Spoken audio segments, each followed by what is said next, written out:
মৌসুমী বায়ুর অক্ষের বর্ধিতাংশ রাজস্থান, উত্তরপ্রদেশ, বিহার, পশ্চিমবঙ্গ ও বাংলাদেশের মধ্যাঞ্চল হয়ে আসাম পর্যন্ত বিস্তৃত রয়েছে।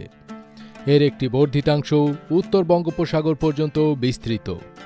মৌসুমী বায়ু বাংলাদেশের উপর মোটামুটি সক্রিয় এবং উত্তর বঙ্গোপসাগরে মাঝারি অবস্থায় রয়েছে।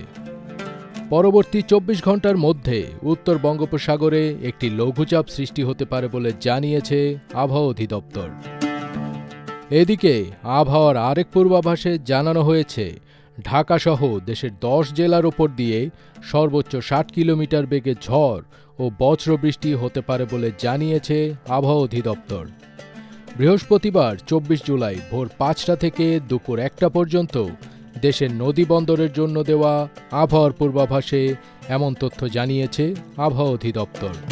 আবহাওয়াবিদ এ.কে.এম. নাজমুল হক স্বাক্ষরিত পূর্বাভাসে বলা হয়, খুলনা, বরিশাল, পটুয়াখালী, নোয়াখালী, কুমিল্লা, চট্টগ্রাম, ঢাকা, ফরিদপুর, মাদারীপুর এবং খুলনা অঞ্চলসমূহের ওপর দিয়ে দক্ষিণ অথবা দক্ষিণ পূর্ব দিক থেকে ঘণ্টায় ৪৫ থেকে ৬০ কিলোমিটার বেগে ঝোড়ো হাওয়াসহ বৃষ্টি অথবা বজ্রসহ বৃষ্টি হতে পারে। এই সময় এসব এলাকার নদীবন্দরগুলোকে ১ নম্বর সতর্ক সংকেত দেখাতে বলা হয়েছে।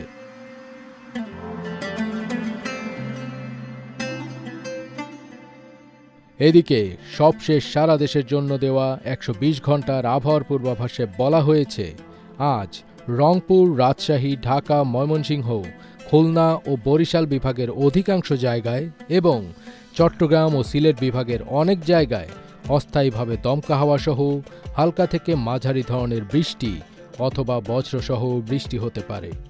সেই সঙ্গে সারা দেশের কোথাও কোথাও মাঝারি থেকে অতি ভারী বর্ষণও হতে পারে বলে জানিয়েছে আবহাওয়া অধিদপ্তর। এ সময় সারা দেশে দিন এবং রাতের তাপমাত্রা প্রায় অপরিবর্তিত থাকতে পারে।